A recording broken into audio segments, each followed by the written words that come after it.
Assalamualaikum warahmatullahi wabarakatuh. Adik-adik masih semangat ya mendengarkan kuliah saya. Baik, kita masuk ke part 4 tentang kelainan bentuk dan ukuran gigi pada masa tumbuh kembang. Nah, selalu saya tekankan di sini bahwa ketika kita berkonsentrasi mendengarkan kuliah ini, adik-adik pasti akan mengingatnya dengan baik.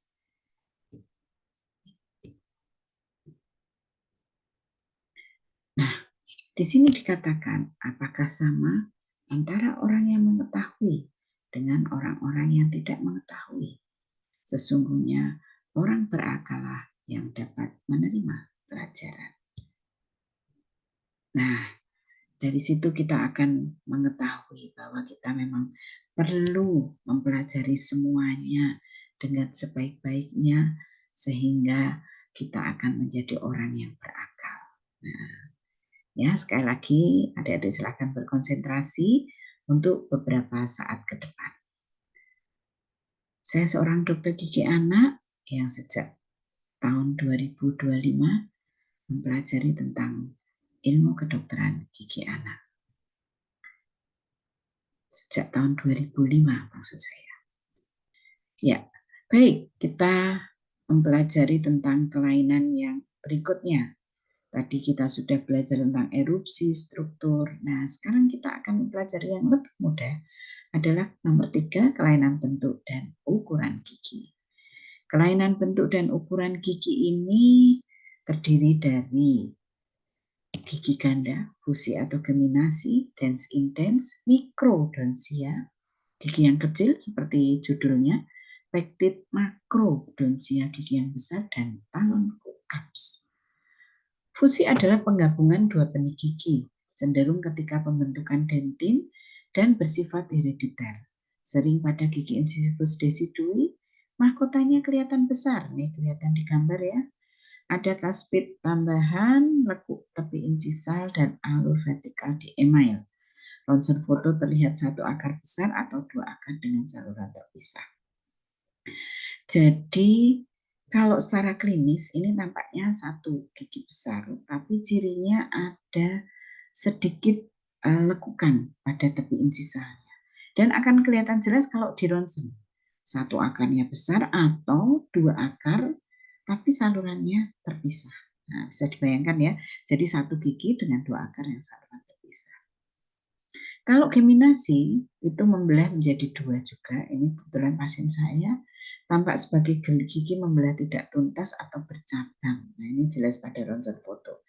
Sering terjadi pada incisivus bawah decidui dan incisivus atas permanen. Gigi tampak mesiodistal. Nah, tetapi bedanya kalau tadi ada alur vertikalnya ya, yang tadi itu ada alur vertikal, kalau ini tidak ada. Jadi kelihatan lebih besar. Nah, baik.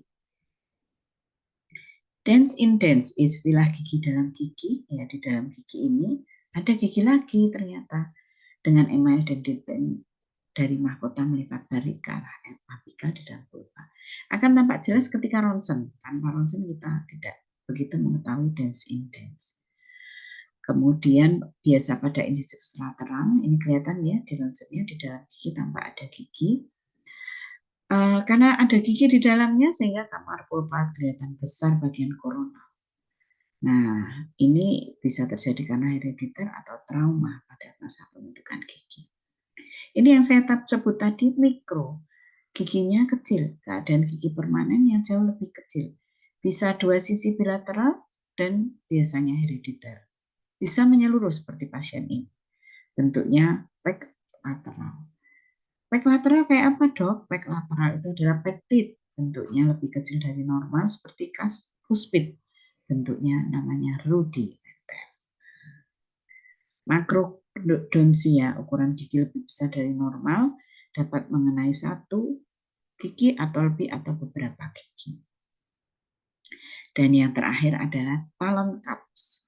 Terdapat cuspid tambahan, biasa pada cingulum lingual, lebih banyak pada rahang atas, Tetapi kita perlu ketahui cuspid ini terdiri dari email, dentin, dan puncak jaringan pulpa. Sehingga kalau pasien mengeluh terganggu, kita kurangi kadang agak ini yang harus hati-hati. Jadi nguranginya dengan finishing bur pelan-pelan, kemudian menguranginya ya sedikit, tidak terlalu banyak, karena kalau terlalu banyak nanti kena di pulpanya, kasihan itu, nanti bisa ya jelas kesakitan pasiennya.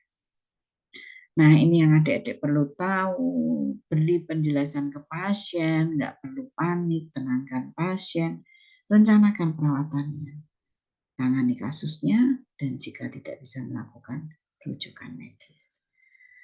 Demikian adik-adik yang terkait dengan materi kali ini. Semoga bermanfaat. Wassalamualaikum warahmatullahi wabarakatuh.